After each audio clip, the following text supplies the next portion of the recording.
been indulging in you.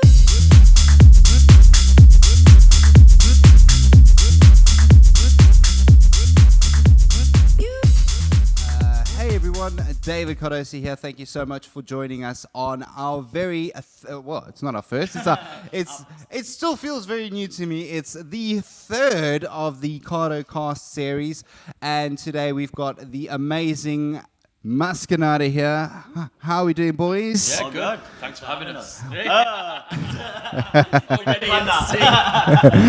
On sync. It's like you guys work together or something. So, I'm just basically, as you guys know, thank you so much for joining me for this and for hosting me at the. I keep wanting to call it Brixton Clubhouse. It's in my head. It is the Prince of Wales. Yes, the Prince of Wales in Brixton. I'm like I told you guys before. I actually had an epic couple of nights playing here back in the day, and I will show you the photos on Facebook because, oh man, as soon as I saw that you guys were doing it here and you had that shot of the rooftop, I was like, I want to be there again. So definitely looking to that lineup. And you guys have got such a strong lineup as well. Thank you. I mean, geez, Michaelgrey. Pretty proud of this one. I mean, yeah, it's a lot of work. A lot of work's gone into it. Yeah. We tried to vary the lineups as well. So you've got your traditional big names, like you've got Michaelgrey playing, Seamus Hardy, which is your sort of traditional house disco stuff, and then we've given rising talent like Holly Prophet, we've given her the chance to like come and headline an event where she wouldn't necessarily be a headliner. Get that opportunity, yeah. And then we've got some local based talents like the Jive Talk Boys, Scarlett O'Malley, and people from the Liam, the Real Escobar from the Midnight People record label coming down. So it's like a real broad spectrum of house and disco, what's going on and what we listen to and what's happening in London. I think it's good representation. Yeah. I mean, when I first met you guys, and you put on your tunes during the crossover at Select, and I heard the tunes you were putting on, I was like, hey, okay, these boys have got it there. And then as soon as, you told me that you were also into the same kind of vibes as me, Clapton, Purple Disco Machine, that vibe, the Masquenada persona kind of made perfect sense then, and it just the vibe that you guys sense to you. yeah. No, and my girlfriend says it seems like a Mexican restaurant. No, I love the brand. I really do. I really love the brand, the way that it's done.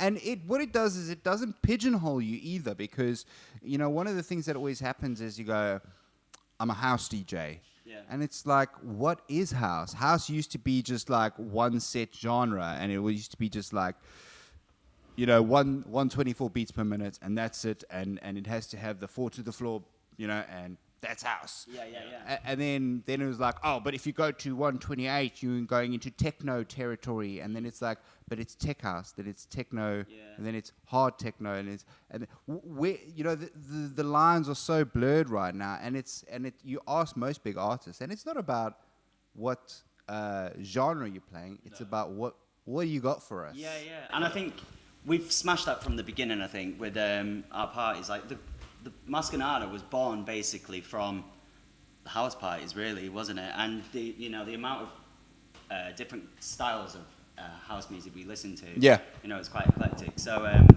that's kind of where the theme has come from. And then one of our last events, when we had Melvo Baptiste, and he was like, you've got something really special here, because you can actually play anything. Yeah. Within reason, obviously. Yeah. But it's what gets them going, and you're not tied into that. And that's what I do that on my show as well. I go from one extreme to the other, then I go into remixes, and I go back, and then people are enjoying it. And we found people take themselves so seriously. Yeah. And we've got mates who are DJs, and they think they're so cool, and you're like, mate, we're having fun, and that's what I think Masquenada is like. We're fun. It's about creating it's the a vibe. fun environment, the party, and it's what we want to go to. Yeah. So I gotta ask, how did you guys get together in terms of the duo? So we've known each other a very long time. Yeah. We went to college together back in Manchester. We moved up together 10, 11 years ago. Sorry, what was the question? So, how did we get together as a duo? So you guys knew each other, and then was it like a thing of you were both DJing together? I was DJing just as a hobby, and then I was running a bar, and I made myself the resident DJ. As you do, Made them drop 10 grand on equipment for me. Perfect. And then we went to Ibiza together, and just one morning we were like, no, it was the night time, wasn't it? We're in Pasha's smoking area. And we're like, come on, let's give it a go.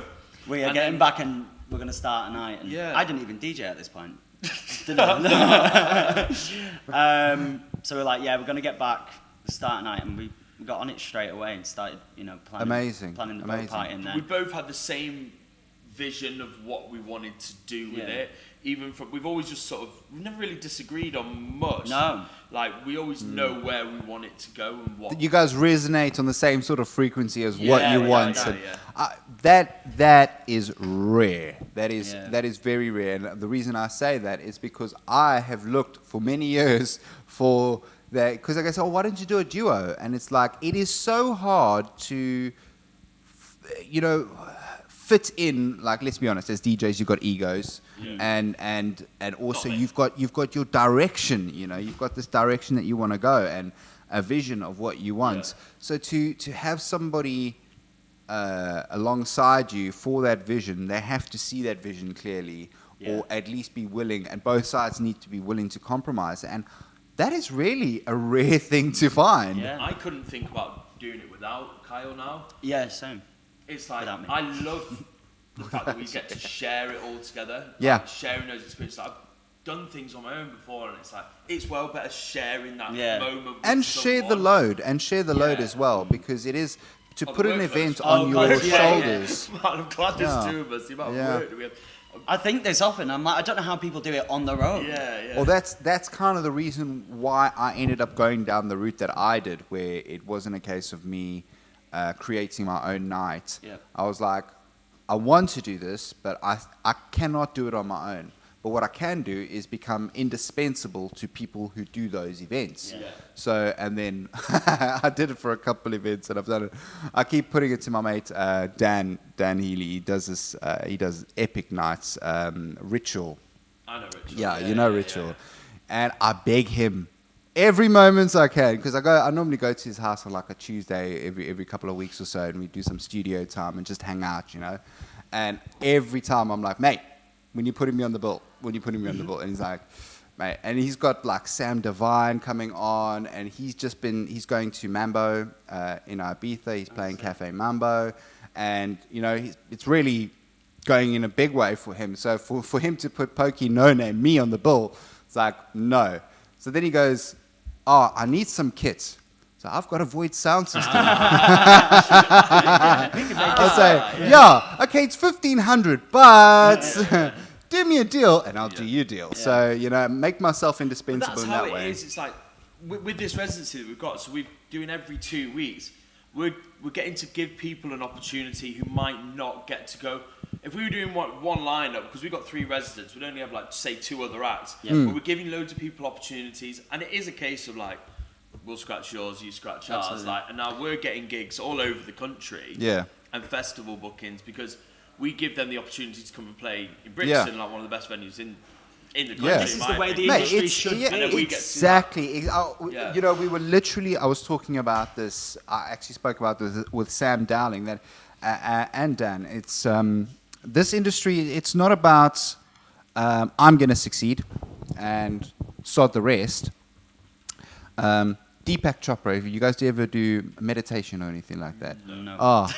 I'm a bit of a sucker for meditation, but basically he says, in your industry, in your field of industry, if somebody has success, you don't envy his success, you praise his success. Because just like if you are in a family and your brother or your sister comes home and they say, I've just passed this exam and I've just got my qualification and I've just got this epic job and I've got a new car, you don't feel like, bad for them. You feel happy for them because they're your family and they're achieving. And he says, in the same way, we are all family. I think it's a natural reaction, though, to like, especially in this industry, to compare yourself. Oh yeah, to yeah. others and like, how come they're getting those gigs and I'm not? I'm better than them, or we're just as good. I feel it all the time. You do, and like you become mates. The better you do, we're all getting better together. Exactly, and we're all giving each other opportunities. Exactly, and it's we rise together. Yeah, and I definitely think that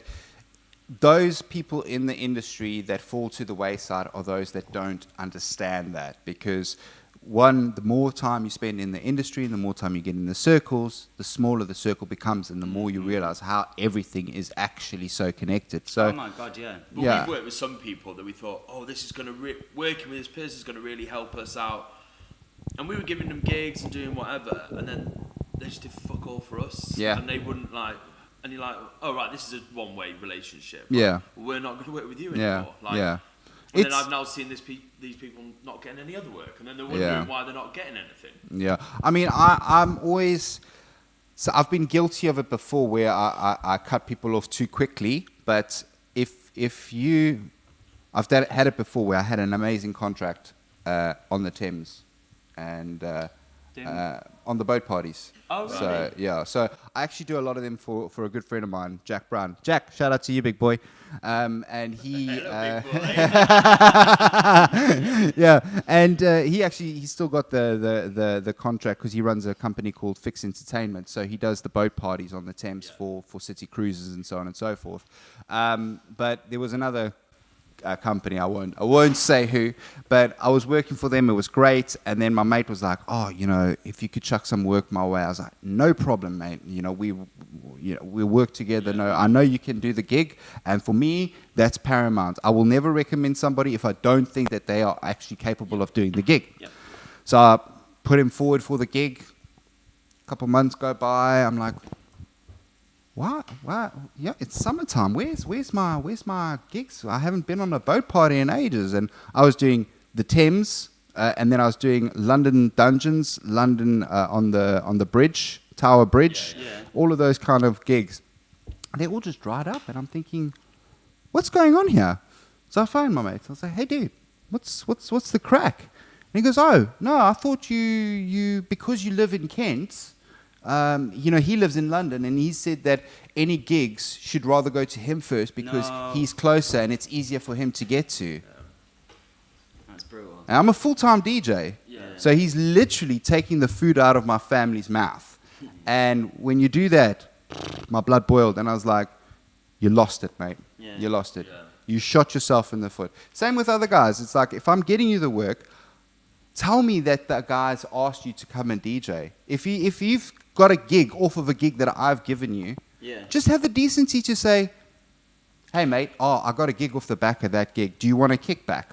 9 times out of 10, I'll go, no, mate. You smashed the gig. You get the after gig.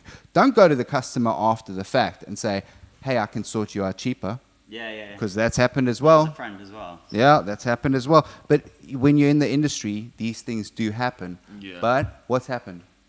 Have they worked for me since? No. And surround yourself with nice people. Exactly. Make sure that your circle is solid. And I think that's something that I found really when I actually went, when I came to Select, because I was very fortunate to kind of get in with a really great bunch of people. Dan Healy, Saxman, and the AAA crew. They are literally active artist agency. They are such a genuine bunch. And then from them, they put me in touch with Joshua Roberts, who then, this is now 2 years ago, nearly 2.5 years ago now. So yeah. So, but from that, I got to meet the guys, and then every time I've met any of the DJs in Select, it's always been a really nice experience. Genuine people. Every single person we've met along the way has just been really, really cool. Yeah, it's so nice. I think Josh does a really good job of Selecting, picking and programming. And no, like we do Tuesdays, 100%. and you can see that like the Tuesday day is.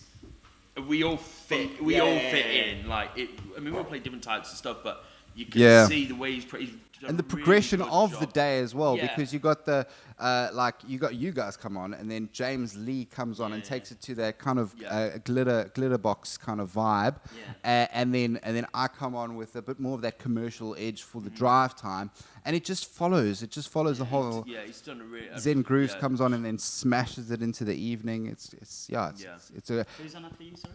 Zen Grooves. Yeah. Yeah, good old Ben. Ben, we love you, Ben. But yeah, I found that, and it is something quite rare, and it's kind of why I thought to myself, well, why not, sit down with guys like yourselves, and I hadn't had the opportunity to be able to sit down with yourselves before and see what you're all about, and see what you have coming up, because especially now with us being on the cusp of being able to enjoy life again, everyone is chomping at the bit to get out there. They are chomping at the bit. We've spent like since November planning what we were going to do, because we wanted to be ready for the day. To bounce. Like we had our first meeting with Rees November time, I think, and we were supposed to do. It was going to be a monthly residency, and we thought, do you know what? Let's take a risk. Let's bite off more than we can chew. Yeah. We'll do every 2 weeks, and it's definitely. They're like, if you can It do was it, beyond you us. can do Like, it. they took a chance on us. We also do Sundays as well, which is notoriously a hard day to do. Yeah. But I mean, Sunday afternoons, though. Sunday Come afternoon, on. I think it's, well, I'm really happy with the day, to be honest. It's going to be over summer. We want to be, the place to be on a Sunday brunch kind of vibe. 100%. It's going to be 100%. incredible. And, we shifted tickets quicker than we ever have. Yeah. I mean, I don't think anyone's really struggling selling tickets at the moment. Everything's No, selling out very quick. no. But you guys, they say that luck. It's not about luck. It's about preparation and timing. Yeah, it's And true. the fact that you guys have prepared, got the ball ready, and that's exactly what I did. I mean, I was planning for 2020 summer to be the big year for me. I had big stuff happen, and then I bought big sound system, bought the sparklers. We just went crazy. I actually bought the sparklers after first lockdown, because I was like, as the lockdown was ending, I was like, okay, ready. The lockdown's coming to an end. Yeah. Okay, buy those. I'm gonna spend a couple grand. Clever idea. I'm a sucker for toys like that, though. I would have all of that. Yeah, he man. has to stop me. Well, this is it. It's my mate. It's my mate. My mate Nathan. Nathan, yes, you big boy. Hello, big boy. You'll hear I do say that quite a lot. He basically rang me up and he's like, look, there's this guy. He's selling this epic sound system. Nobody's got one like this. I was like, what is it? He's like, it's a Void sound system. I was like, that's nice. That's not telling me anything. He's like, Where do you keep it? Do you keep it in a unit? Like, it must be yeah, massive. it's massive. I can't even. No, man, I can't even. If I get a gig for it, I can't use my own van. Yeah. That's how really? big it is. Yeah. And I've got lorry It's a speakerphone. Vauxhall. Yeah, it's huge.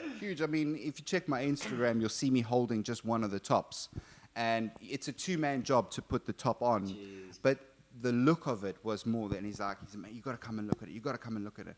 So we went and had a look at it, and he said, I can't afford this on my own. I said, I can't afford this. He said, let's go halves, mate.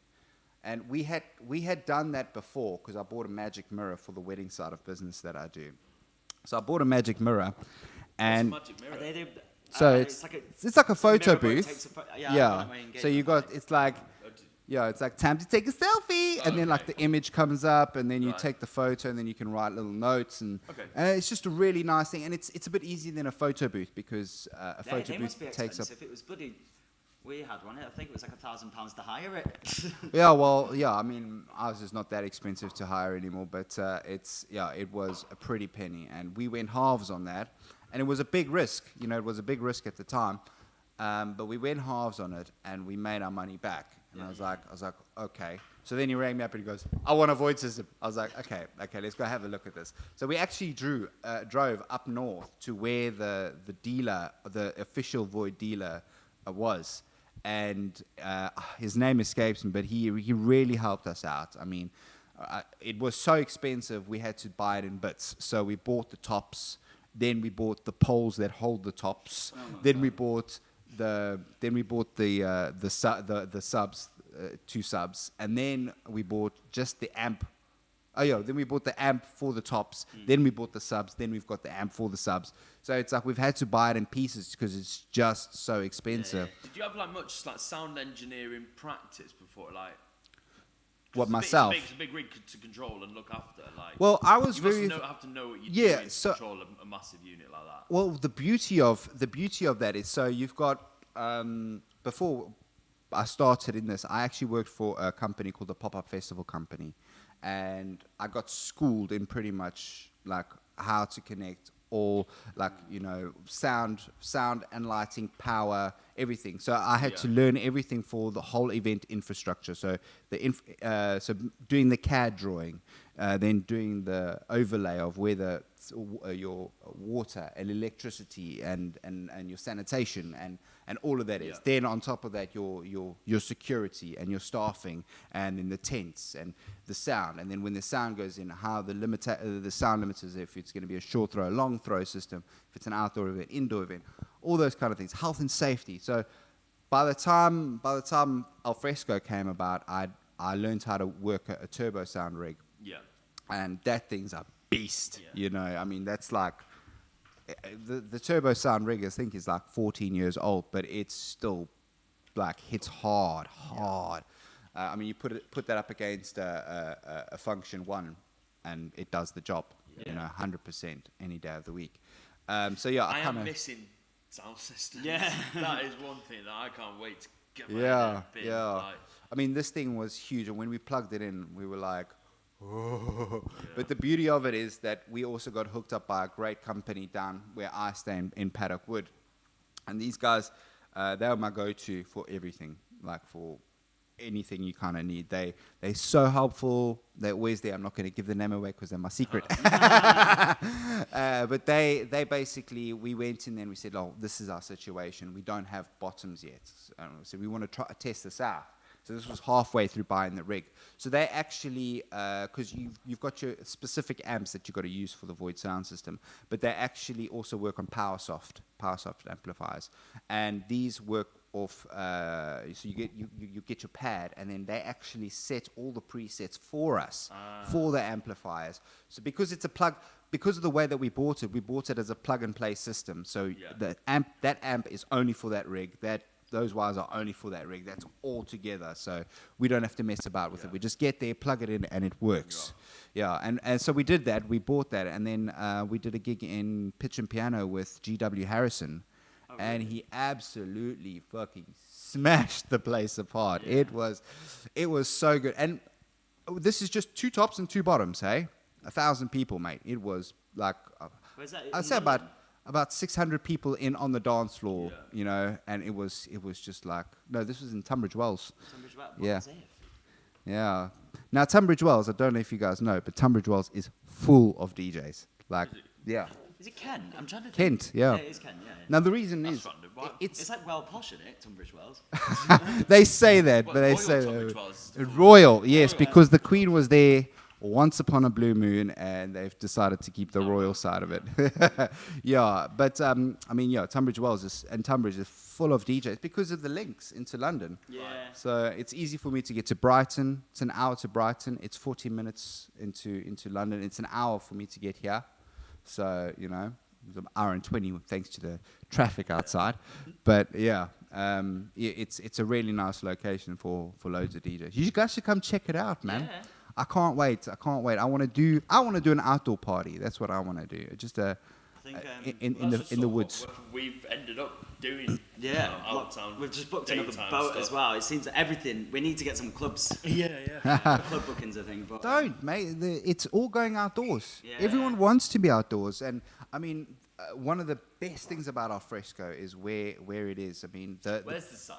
So there's the previous site. Alfresco is now going back to its original site, which is Colebrook Lakes, and there's loads of work that's been done on the land. So you've got this beautiful lake area with a flat piece of land where like a big top tent will go, and then you walk around and you go straight into the woods. And the woods, we've actually created like a woodland stage in that area, which is Oh, it's permanent one. Yeah, well, I say it's kind of set out for a stage. So all you got to do is get some, panels, ding, job done.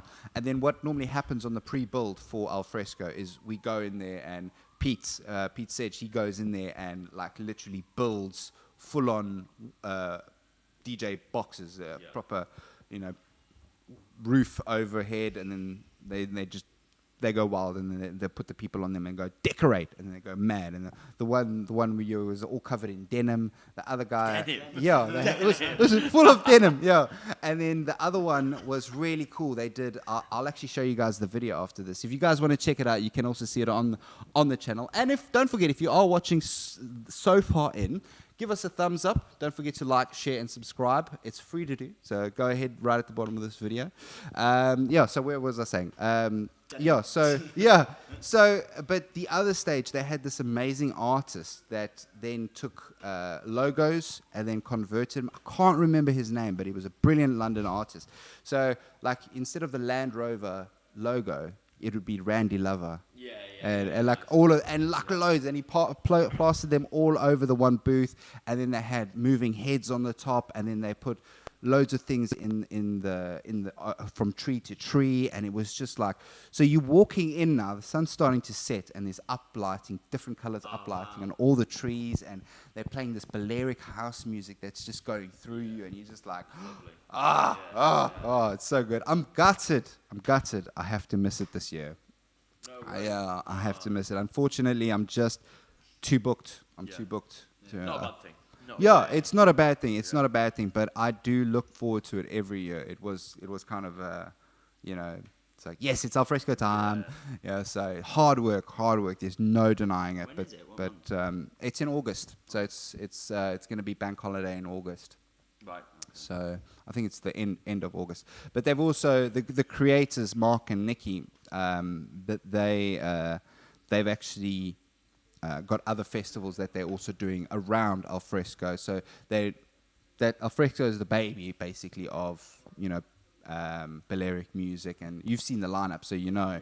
And then they've also got Pleasure Dome, which I think is changing names, but it's an 80s fest. So 80s band, 80s music, and it's just a fun vibe. So, I mean, I'm looking forward to it. And so you guys seem to have everything set in place for doing an outdoor event already. I think doing the festival thing is definitely on the cards. For me, that's what I grew up doing for years. Was like one summer I did 11 festivals in 10 weeks as a punter. Jeez. I'm a big festival fan, so that's nice. Always been a goal for me. But we don't think we're quite there yet. Not there. Yeah. What I have found is the one-dayer is much easier. I think much easier. Because I worked with the guys that do Matt's Barbecue. I don't know if you've ever heard of Matt's Barbecue. I actually feel like I have. Yeah, he had it down. These guys, they come on site and they start drinking from the moment they start, and they're drinking rum. But they're sitting up at the same time. But the way in which he created it, he has 5,000 people come in and they party from like 12 to 12. And that's it.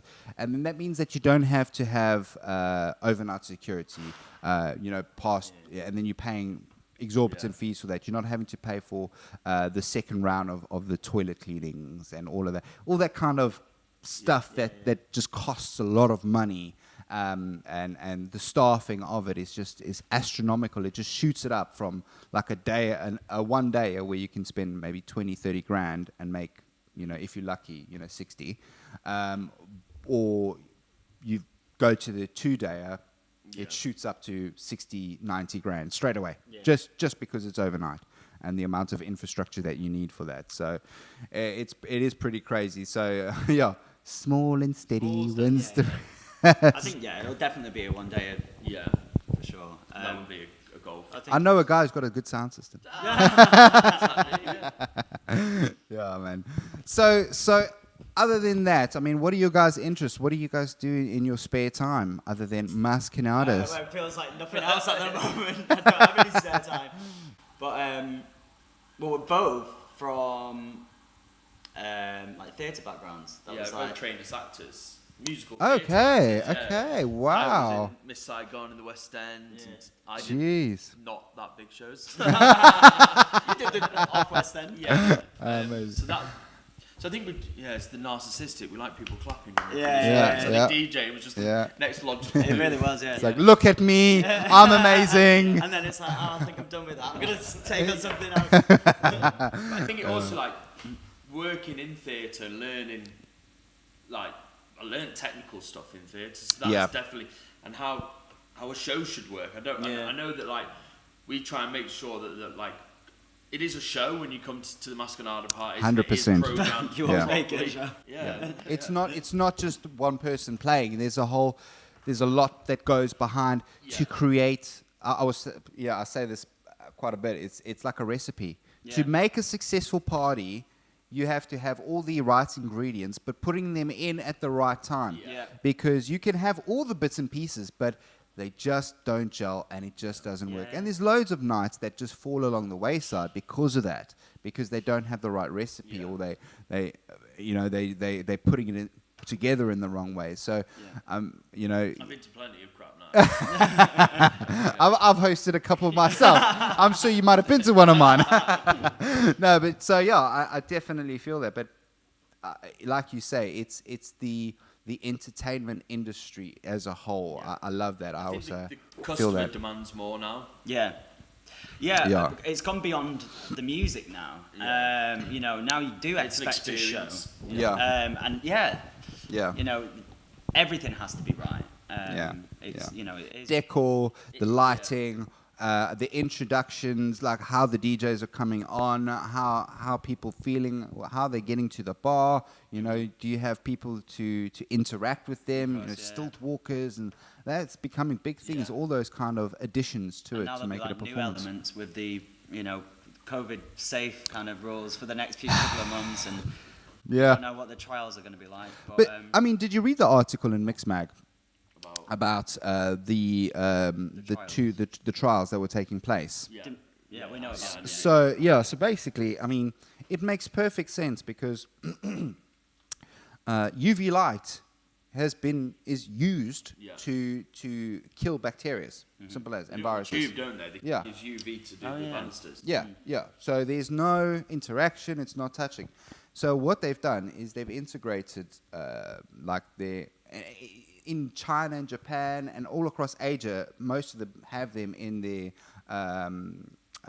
air filtration systems. Is that they've got specifically for taking bacteria and that out of the air. So they've got this in place with well-ventilated system set in place, as well as through key walking points that you're doused in UV light. I mean, as a club, that's like... perfectly. I'll put UV all over the club. I don't care, And it means that it's and there's also things that can be done, like if you've got haze fluid, an additive can be put in there to take away 99.9 bacteria, So there's things that can be done, but I'm on the side of. You go into a club and you stand next to a function one speaker for the whole night, you're going to be deaf.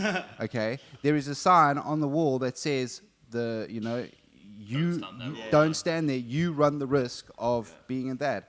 It's my body. I should have the right to make that decision. Yeah. So that's my standpoint on it. So I'm hoping that the vaccine card doesn't come in. I don't think that's fair on businesses. It will come in. Yeah. 100%. I can't see that happening. I think that's an invasion. Look, I don't want to get political, but I personally think that's an invasion on my personal rights as a human being to say where I can and can't go. Because they'll do it for like X amount of time. Yeah, but how long are they going to keep it in? Just like they said about the Dartford toll bridge, saying, we'll stop charging you when you once we've paid for the bridge. 10 years later, we're putting the price up. It's like, come on, mate. Where do you draw the line? Yeah. But that's my personal opinion. What I want is to get to a point where we have that freedom to be able to express ourselves again. Yeah. And that is the fundamental key. And I think why it's gonna come, and when it comes, it's gonna come in such a big way. Yeah. I hope so. And I think the key for me is outdoor events. because the restrictions on outdoor events are much less, and people just want to sit in the sunshine. And doesn't matter what country you're in, sunshine kills any virus. Let's be honest, you know. And so if you're in the sunshine, I want to soak it up. I get so depressed living in this country during winter time. I came here to pursue my career as a DJ. 15 years later. I came here and I fell in love with Kent. Really, I did fall in love with Kent, and I'm married now. My wife, we both live in Kent. We've got a little girl and a little boy on the way, and so yeah, it's full on family mode for me. But I'm never going to move away from the DJ side of things. So it's not the worst place in the world to be a DJ, really. Is it? No, I love Kent. I love it. It's a great place, and it's really close to London as well. It really is. Like I speak to my mate. He comes down from the other end of London, and he'll jump on a tube, and it'll take him an hour to get from Zone 5 to Zone 1. And it'll take me an hour to get into London to the Zone 1. So it's like, what's the point? Why do I have to live in a cramped place? I got a nice, comfortable house with a backyard. Yeah! Score. My issue is like staying out really late and being able to get home. This is the thing, because I know people who live like even the late. DLR. I'm like, I can't live there because I can't get home. Give it a few more years, and you'll be like, should we go to bed? It's 9:30. We were saying before, we've both just turned 30, and like drinking wise, it's definitely getting a little bit more difficult in the morning, but I can't see it slowing down. Stay up. Hair of the dog, mate. Hair of the dog. You can still do it. We know how to party. That's Nice. No, that's good to know, man. That's it. Turning around to my mum, it's like quitting acting. So what do you want to do now? Well, I realise the only thing I'm good at is partying. So literally, let's get paid to party. Nothing wrong with that, man. And it's a need. It's a need. You know, when like your parents are telling you what you have to choose your subjects for, where you're going to go in life, what are you going to do for your future, and I'm weighing up these options, and all I could keep thinking in my head was, last night a DJ saved my life. It's like, come on, you know. It's like we do a vital service for the community. It really is. And I think that is the one takeaway from COVID, is that people realize, and they've taken advantage, or advantage is not the right word. They just haven't valued what was in front of them for so long, and then go, oh, I'm not going to go there. Oh, that place is rubbish. Mate, play some better music. You know, the old adage when they come to the DJ box, play something I can dance to. You know, when you get that and it's that grief. And now, doesn't matter what a gig's going to be. They're going to be, I just want to be out with my friends. Also, that's going to then support local-based stuff. Like even Ministry yesterday announced that they're going to do focus on locally based artists rather than having to book your Tiestos or whoever it is. And I know because people... They know what they're getting from these smaller parties now. Like we used lockdown and all of last year. We did loads of events up at the Cores in Tottenham, and like we built a following from that. And like people are more interested in seeing the smaller brands now, and you don't have to book these huge massive names. I mean, you can get like don't care anymore. That culture, especially as this lockdown had done a reset on things, and people don't need that anymore or demand that anymore. Yeah, it's more a case of where is the party, where is the music, where is the entertainment, where can I socialize? And that is human nature. Let's be honest. You know, we all just want to be part of the tribe. You know, and I love the defected kind of their slogans. You know, for the love of house, for the love of beats, and you know, in our house we are all equal. And I think that's something that's always stuck with me, you know, in those house music songs, you know, house music will never die. Yeah. You know, it is true. It's so true. You know, it's like, you know, that's why we love Ibiza so much, because you can go anywhere and, you know, music, house music is what just brings that every single person in that room together. And you've got this person who's in the 70s, you've got this person who's absolutely minted, you've got this person who's... But, you know, that's the one equal. It's a community. They're there for the music. When we did our boat party, there was that couple who were in the 60s, and we're like, are you in the right place? Yeah. They're like, look, it was disco music on a boat party. Why are we not coming? And we're like, yeah, why aren't you coming? Get Yeah. And they had such a great time, didn't they? Amazing, And amazing. I just thought, well, it was a bunch of 20-year-olds, 20, 30-year-olds, and then, yeah, this couple. And it was so jarring at first, and I was like, no, everyone. And that, listens to house but music. that just shows your reach. That shows your reach, that you're not just going to that niche market. You're reaching a wider audience, and there's a market for it. People want that. I'm definitely looking forward to getting on another boat party very soon, man, because they are so much fun, though. Yeah, they are so much fun. He loved that. Yeah. Well, it was our very first party, so I think that's why it's special. But God, after that day was just perfect, wasn't it? After that, we were like, I think it's going to become a bit of a thing for us. They're just really expensive. Less city cruises. Yeah. Yeah. No, I actually I was on City Cruises and I asked them and I was like, "Hi, so how much is for the boats?" And they were like, "Yeah." I was like, "Okay." Yeah. But it's like we're now selling our tickets and the boat is the headliner.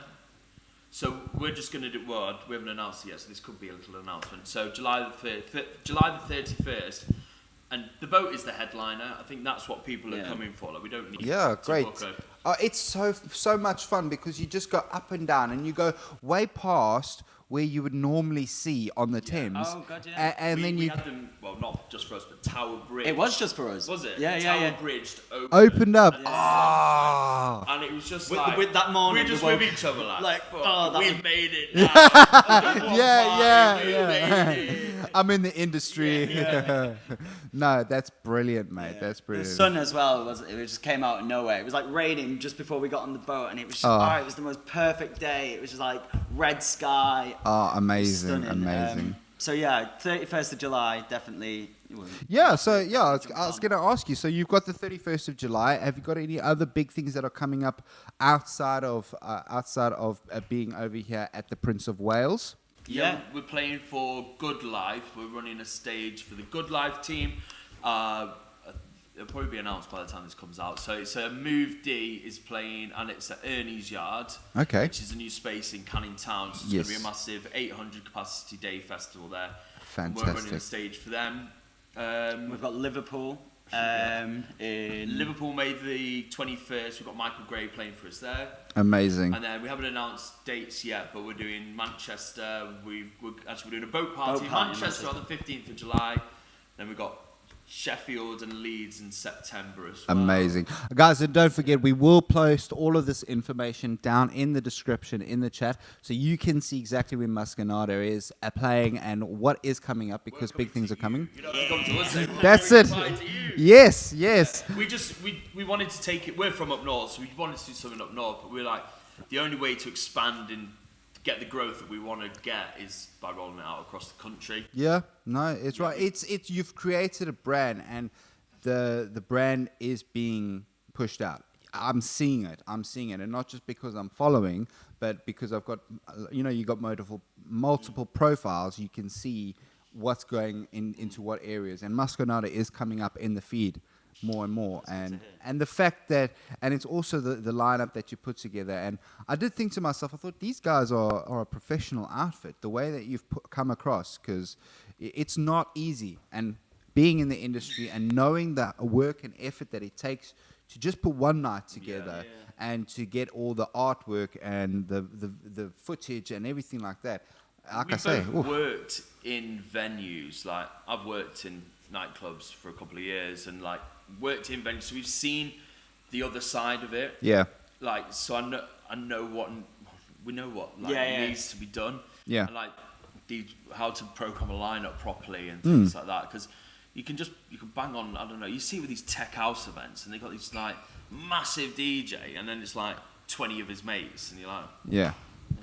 fucking adults. But I think that's also the thing that you said about giving people that are not headliners and giving people that opportunity. You're tapping into another market there, because all of those people, we're talking about Holly before. She's going to be just as good. just as good, smash it. as good. Yeah. But no one else is given, and then we can give we have a platform to give these people. And they bring in their mates as well, and Yeah, they're doing their own prep, and they're doing their own promotion as well. So you're getting that wider reach and spreading your name further afield, which is exactly what you want. I mean, I'm looking forward to the future to see what Masquenada does. Thank you. As your own entity, because as soon as I met you guys, I felt that there was something special about what you guys were creating. I felt it, and you know, COVID aside, I was like, "Hey guys, come and give me a cuddle," you know.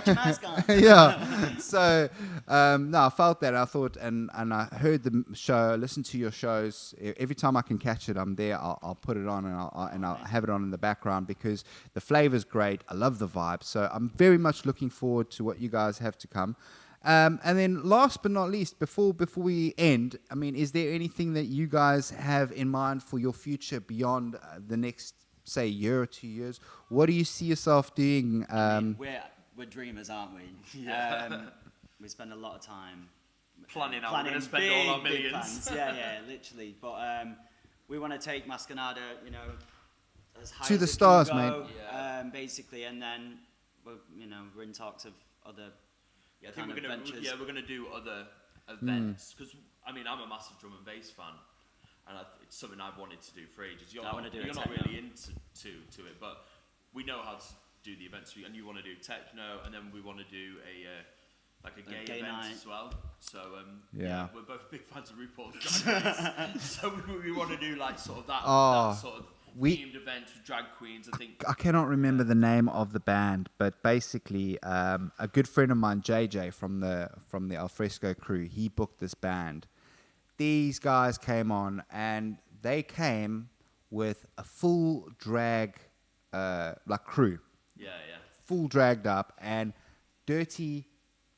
Oh, I forgot their name. I'll put it in the description. I'll ask JJ and I'll put it in the description because these guys, they came on. They murdered the place. There was just the queens were on the table, and everyone was just the disco vibe, and everyone was in there. And I got to say, I mean, I'm not gay, but I go a lot to gay events because what I do find is that there's no ego in gay events, and there's. Well, I didn't say not catty, okay? There's catty and then there's ego. And I think, like, in South Africa, there was a club called 330. It was the club, and everybody knew about it. It was world-renowned. And, like, it was a gay club. And everybody went there first because it was the one place that the gay community could just let their hair down and just be who they wanted, and nobody gave them grief. But because of that, the music was like the best cutting edge music that was out there. So you had to go there. So, and I just loved it. I was there every week, and my mom started freaking out. She's like, "Oh, you're going to turn gay." I was like, "Mom, just because I use facial products does not mean I'm going to turn gay." I said, "I'm metrosexual." She's like, I was like, "Calm down, Mom, calm down," you know. So there's some really good gay events going on. Like you can see, like the Sink the Pink crew, and that is now mainstream. Like they're on like ITV and BBC all the time. Like what's the festival? Little Gay Brother. Little Gay Brothers. No, the festival that Sink the Pink festival was called. It is Sink. Yeah, their festival. I can't remember. Anyway, huge festival, but it's become commercial. Yeah. Do you know what I mean? Yeah. It used to be kind of. And it's like if you haven't heard, there's a crew called Adonis, and they throw parties up in North London, and like that is like a gender queer, and it's not your stereotypical gay night, but it's like anything fucking goes. Yeah.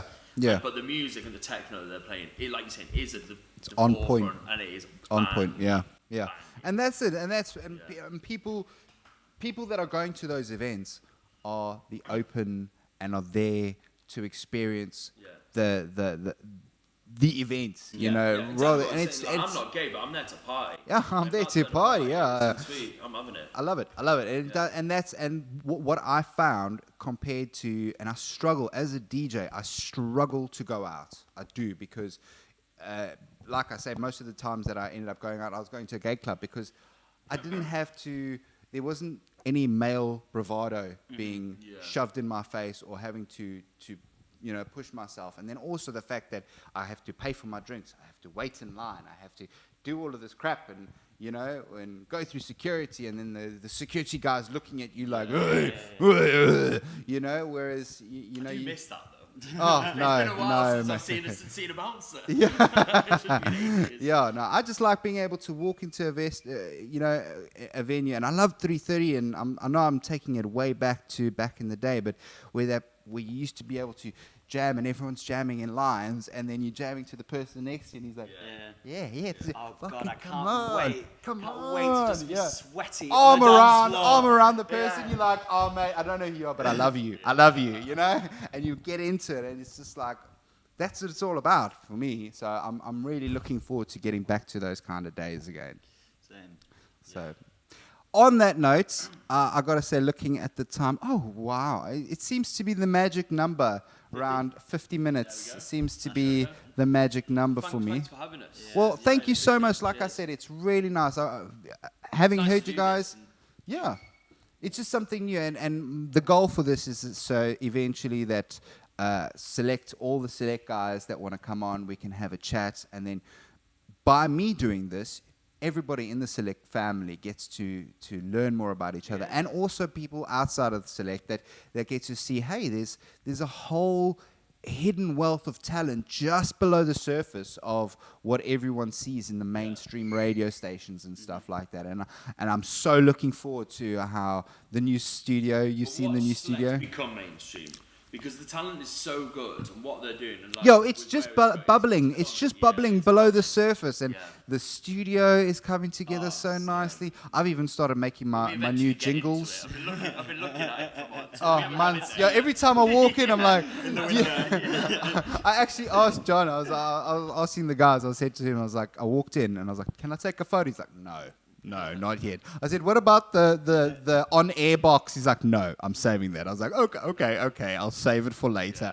It's like, it just looks so good. And so I'm making my jingles. I'm getting ready because when it hits, it's going to hit hard. It's going to hit hard. And I think that's when we're all going to see like a huge uptake in everything. And hopefully we'll be able to party together. Woo! Yeah. Thank you so much, guys. Thank you, guys and girls. Don't forget, this is Masquenada. That's been with me, David Cardo. So thank you so much for watching. Don't forget to like, share, and subscribe. All the links for all the events will be down in the description. So get yourself involved. And don't forget, have fun. Goodbye.